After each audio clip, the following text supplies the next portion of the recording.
We start with the first day of Denver Bronco OTAs, May 21st, 2024, potentially the start of an era. Some say it's the night Bo Nix gets drafted. That will probably be the night that most folks remember. But in a sense, Mace, Bo Nix today began his career with the Broncos for the first time facing an NFL defense and not just the rookies like he faced at rookie OTAs a little bit ago. This really is a big day in Broncos country for Bo Nix and the future of this team. A big day, and it happened very quietly because the Broncos, they're required to open one of every 3 days of OTAs to media, and they're choosing to open Thursday at the end of the week. So you didn't get to be there for the big day. Bo Nix gets a couple of days to ramp up before those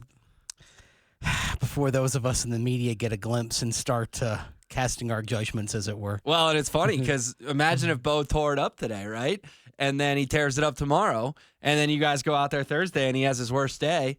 I don't think anyone's going to panic, but if you're Bo and you're driving home right now thinking, man, I crushed it today, wish there were some eyes out there to let everyone know, but this is the Sean Payton way, and he will follow the NFL minimum requirements. And like you said, that means Thursday is your day to see him. But symbolically, what does today mean, Mace, in the sense that, hey, Bo Nix is at Broncos headquarters, and we all desperately hope he's the answer at quarterback for the next decade in this town. It's the start of a plan. That's the thing. Your plan is building around Bo Nix. All your hopes as an organization right now rest on Bo Nix becoming a good starting quarterback. Sean Payton's tied his legacy to Bo Nix. Mm-hmm. Whether he's going to be a Hall of Famer or not, whether he has a chance at the Hall of Fame. Because in order to be in that conversation, you probably got to get the Broncos to a Super Bowl. And if it doesn't happen with Bo Nix, who's it happening with? Unless, Zach Wilson comes out of nowhere, shocks the world, and is the greatest comeback story in since I wouldn't say Kurt Warner, because Warner came from the Arena League and NFL Europe, but the greatest comeback story in a generation or two. Sure. Unless you have that, it's Bo Nix or Sean Payton's not the coach of this team. Yeah, it's Bo Nix or bust. And you're right, Sean Payton's legacy, and can he become the first coach in NFL history to win Super Bowls with two different teams? Probably is tied to whether or not number 10 is ultimately a Pro Bowler in this league, or hopefully even an All-Pro. You bring up Zach Wilson. I heard the drive talking about this with Zach and Phil. What do you think it was like out there today in terms of, is this a three-way battle to be the starting QB, at least for now? Wilson or Stidham may not make the team, but at least for now, how do you think the reps were divided up out there? And is it going to be the silly season of, hey, Stidham's the one because he was here, Wilson's the two because of the more experience, and three is Nix because he's a rookie? Or should we just throw the kid in the fire and let him throw the ball to Tim Patrick, because on Sundays he's going to throw the ball to Tim Patrick? I don't know. You could sit there and guess that maybe it's each of them getting a third of the reps with the first team over the course of OTAs. Maybe it's Zach Wilson and Jarrett Stidham splitting the first team reps, and then Bo Nix working exclusively with the threes in the short term. It wouldn't surprise me if that's what they do. Yeah, but then why is Bo Nix throwing to guys who probably won't be on this football team? Like, shouldn't you? I know Cortland Sutton's not there, and we can get into that because that's a whole different But you imagine like a Devon Vele might be there. Troy Franklin might be out there with the threes. You might basically have a lot of young players that are coming in that Bo Nix you'd like to grow with, perhaps. Sure, but I'd also like him to start building chemistry with Tim Patrick and Marvin Mims, because that's who, in theory, he's going to be. Troy Franklin will get some playing time this year. You can't hand him the job, though. And this is the thing, also, in that locker room, even though everyone knows which way it's headed long-term toward Bo Nix, if you came in there with the number 12 overall pick, and you do have an incumbent. Jarrett Stidham was your starter at the end of the season. And if you came in there and you gave Bo Nix the job right away with the ones, that wouldn't go over very well. Explain that to me, though, because definitely there's the need for him to, at least to some degree, to earn the respect of the locker room, to earn that job, yeah, but earn that designation. Jarrett Stidham's lack of a spark was starting exactly zero fires in week 17 and 18 last year. I mean, we saw Stiddy. Anyone with half a brain in that room knows that Bo Nix is the future of this organization, and they haven't won squat, Mace. So they don't have the right to have egos of, oh, he's got to come earn a job on this team that wins 6 games every year for the last 10 years. I mean, at some point, let's just let this era begin. I respect what you're saying. It feels a little old school to me. Well, it's old school, but also you have players who've been with other teams. They haven't, just been with the Broncos and they're veterans. I mean, someone like Adam Troutman, for instance, he was with New Orleans for 3 years. He comes in and, Drew Brees is the quarterback there. So, and then, then it's Jameis Winston. Right, but Drew Brees isn't not in this every room. But yeah, but the point is it's the worst QB room in the NFL. But the point is not everybody has that full level of institutional failure, as it were. Okay, but again, it's not like you're giving the kid reps over Drew Brees. I mean, we're talking about Jarrett non-Sparky Stidham, who is a career backup, and Zach Wilson, who's one of the biggest busts in NFL history. Yeah, I mean, look, I would start the process with Bo Nix. I'm just explaining to you why they won't simply hand him the job. Okay, and I can appreciate that. I know you're just playing devil's advocate here. I'm also trying to explain like the rationale of why you would say, okay, you've got to build him up. You've got to go step by step by step through the process, because I can look back at 2022, Montreal Washington handed a punt returner job. 2017, Isaiah McKenzie, same thing with a punt returner job. And when they struggled, that's a way to lose the locker room. Right. They also weren't taking number 12 overall at the most important position in sports. Or even like Garrett Bowles was taking number 20 and at a pretty important position, sure, left tackle, and he didn't earn the job until midway through training camp. So you think that the coaches on May 21st are just going to ease Bo Nix into this for fear of the way the room may perceive? And not just that, it's also Jarrett Stidham does know the offense. He does have a year in this scheme. So he's got a leg up already walking in. Right. But it just, to me, is who's going to be out there week 1 in Seattle. In my eyes, you should get that person ready as early as possible. The NFL gives you this unique window to work for multiple stretches here in the spring and early summer.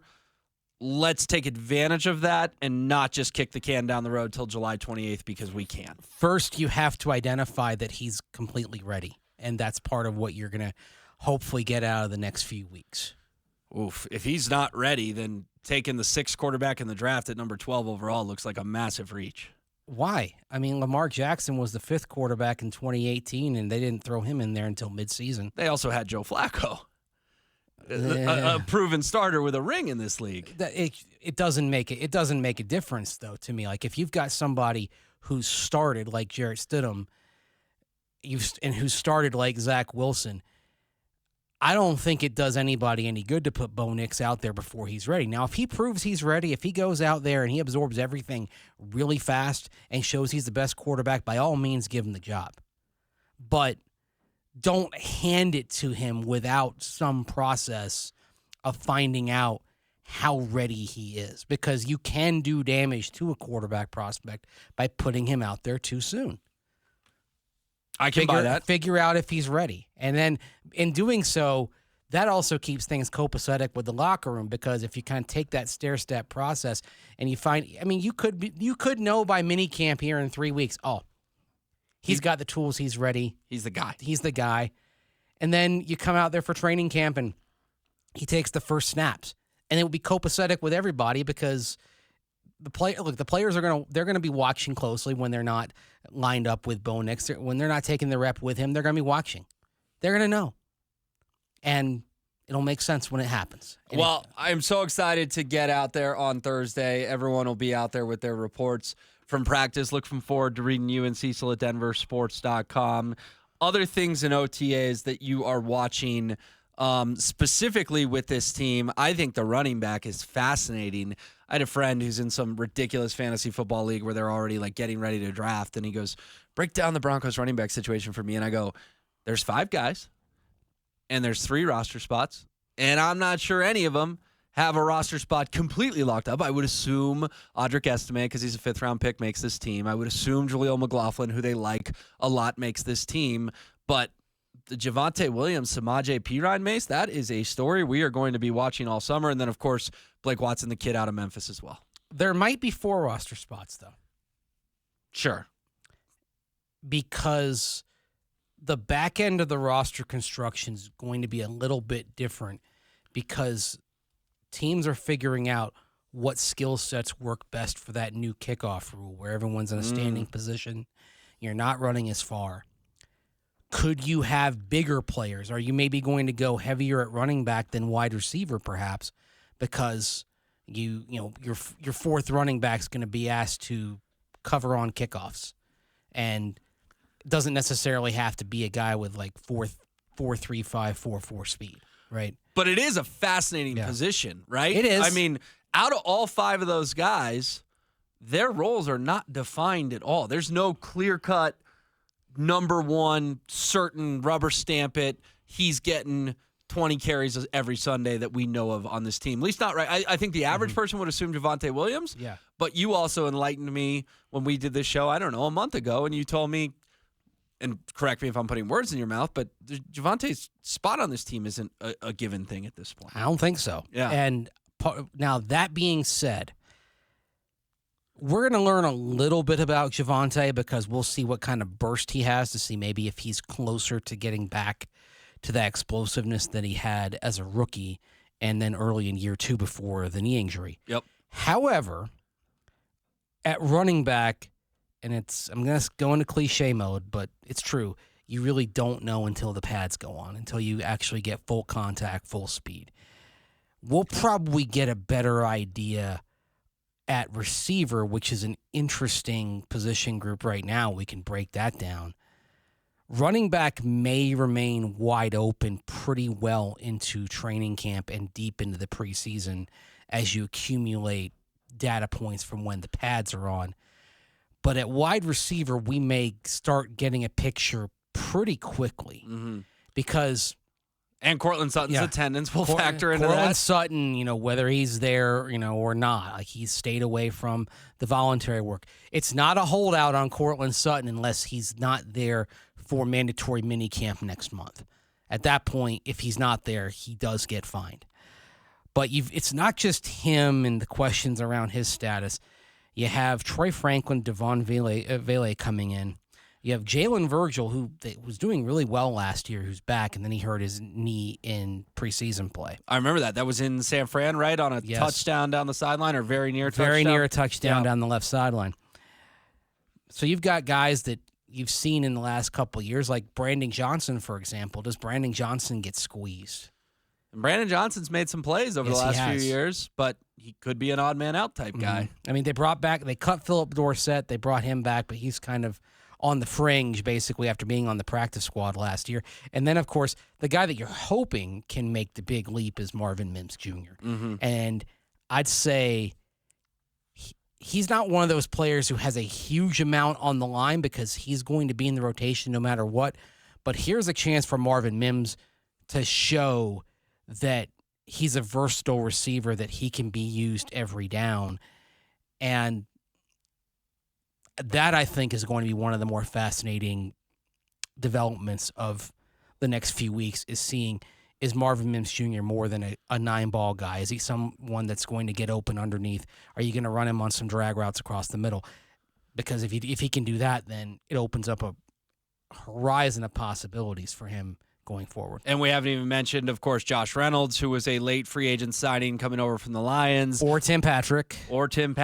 And a guy I liked last year and honestly made Stidham's stat line look okay in Week 17, and that was Lil Jordan Humphrey with his phenomenal catch and run, touchdown run. So, yeah, I mean, we're going through it now, Mace. There are 10 guys on this roster. Not all 10 are making the 53. There's technically 12. Yeah. I'm not counting David Sills and Michael Bandy, with all due respect to them. But we have mentioned all other 10. Yeah, that's 10 guys battling for what, 7 spots? Maybe 6. Wild. So there's going to be some names that fans know that we just went through who don't make this team. That's what's really interesting is, like, I mean, all those names have flashed at various points. Somebody's not going to be in the mix when all is said and done there. I mean, Lil Jordan Humphrey, Brandon Johnson are 2 guys that might be getting squeezed, kind of from all sides. And then, Tim Patrick, you're not going into the season planning on him being an every down player. But if he stays healthy, that's something to which you can easily adjust. You can make snaps for Tim Patrick if he's all the way back. Yeah, you obviously feel terrible for Tim Patrick getting carted off in the first week each of the last 2 years of camp. One of those was the first day, even if I remember correctly. So, yeah, we'll keep an eye on receiver. Yeah. Let me pin you down, though, on running back, because now I'm curious. Now I want to know Javonte Samaje, Audric Jaleel, and, of course, Blake Watson. Is it a surprise cut? Is it the Javonte or Samaje? Or do they just look at Watson, who they gave a big Bo Nix to, and say, he's probably not ready. He was undrafted. We're going to roll with the 4 everyone thinks we're going to roll with. I actually think Samaje is going to be the odd man out. Samaje, interesting. Yes. He was Russell Wilson's little safety blanket last year. Part of that, though, with Samaje Perine is that kind of role that he had. Remember, he was playing late in games last year. Like you said, security blanket out of the backfield. If Blake Watson shows enough as a blocker, and that's something that I've talked with him about at the Shrine, and then a couple weeks ago asked him about that. It's really important to him. Like he was talking about it months ago. That's the one thing I want to show these teams that I can do, is that I can hold my own in pass protection. Not saying he's going to be like a devastating blocker, but if he can be an effective blocker, that means you can use him in those third down situations. Ask him to pick up a blitz in pass pro. You're not tipping your hand when he's out there. And he's probably him and Bucky Irving last year were the 2 most effective pass-catching running backs in college football. And that's intriguing. There's a real role for Blake Watson if he plays well the next few months. And then it could be a high-leverage role on third downs. And then I have to ask you the question, does he make Jaleel expendable? If so, and also I don't like to do starting running back because that's so fluid. It doesn't matter. It's ultimately more who leads the team, who's the workhorse, who's the guy that after week 1 in Seattle gets the most carries. Would that be Audric Estime as a bit of a surprise, or do you have to go with the incumbent Javonte Williams? I think the incumbent Javonte Williams, and then if something happens to Javonte, Estime comes in. I think there's still room for Jaleel McLaughlin as well as kind of that 5 to 10 play a game, change of pace guy with a lot of burst to him. Secret weapon kind of thing. That he may kind of settle into a very specialized role here, but they'll find a spot for him. The thing for Jaleel, if he wants to get more playing time, more than that, similar to Blake Watson, what are you in pass pro? Mm-hmm. And for Jaleel, it's going to be making the most of his frame. He's short, he's in the 180-pound range. So he's got to use what he has. Like he's got to kind of get his hands up. And sometimes you're just having to be an obstruction. Yep, just get in the way. But he knows that. That's the conversation that he's had with Joe Lombardi. He's had with Sean Payton. If you're going to play more, if you're going to be more than just a change of pace back, you've got to develop in pass protection. Because last year when he went out there, for most of the season, 70% of the time when he came in a game, he was getting the ball. He was either targeted or carrying as a pass catcher or carrying the football. And that's a tell. It's tipping your hand. Yeah. When he checked in, for a while, he didn't have a lot of space to roam because defenses were shading over and they were expecting him to get the ball. If a chucklehead like me can figure out that 70% of the time when a player checks in, he's getting the ball, the opponent figured it out too. Well, you're not a chucklehead, but I'm glad we had this conversation because it highlighted something I wanted to, on the first day of OTAs, really make clear to folks. There is a lot up in the air at quarterback. We all know that, right? Yeah. Bo Nix has got to go seize the job. But there is a ton up in the air at running back and wide receiver, too. Yeah. This is not a team where we can just go, oh, he makes it, he doesn't. He makes it, he doesn't. It's going to be a fascinating camp to figure out where everyone settles on the depth chart and who makes the 53. And that's going to be really interesting at both wide receiver and running back this summer. We haven't even talked about tight end. No, we haven't talked about tight end. Greg Dulcich is a guy who might have the most on the line here. I just spent the end of the drive praising Greg Dulcich about how electric he is when he's out there. The problem is he's never out there. 22 of 34 games missed. If you missed it, Pro Football Focus ranked the 32 tight end rooms. The Denver Broncos were 32nd in the league, probably to no one's surprise. Yours? Not to my surprise. Yeah. And that being said, you can't rely on Greg Dulcich unless you trust the person behind him. The Broncos didn't draft a tight end, didn't sign one from another team in free agency. Of course, they did bring back Adam Troutman. But the fact that they were willing to go status quo not only reveals that they have hope for Greg Dulcich, but that they probably have some faith if they have to turn to Lucas Kroll, who played quite a bit down the stretch last year, too. Yeah, and Sean said Greg Dulcich was going to be his secret weapon, right? Yep. What was the term again? Joker. Secret weapon. He's a Dulcich. joker. Joe McLaughlin could be a joker. Now Blake Watson could be a joker. I mean, plenty to dissect. Mace will be out there Thursday. Looking forward to his reports at denversports.com. Remember, Denver Sports is on YouTube. You can find us there. Find a lot of Mace, a lot of Cecil, the whole crew. Please go subscribe to Denver Sports on YouTube. Coming up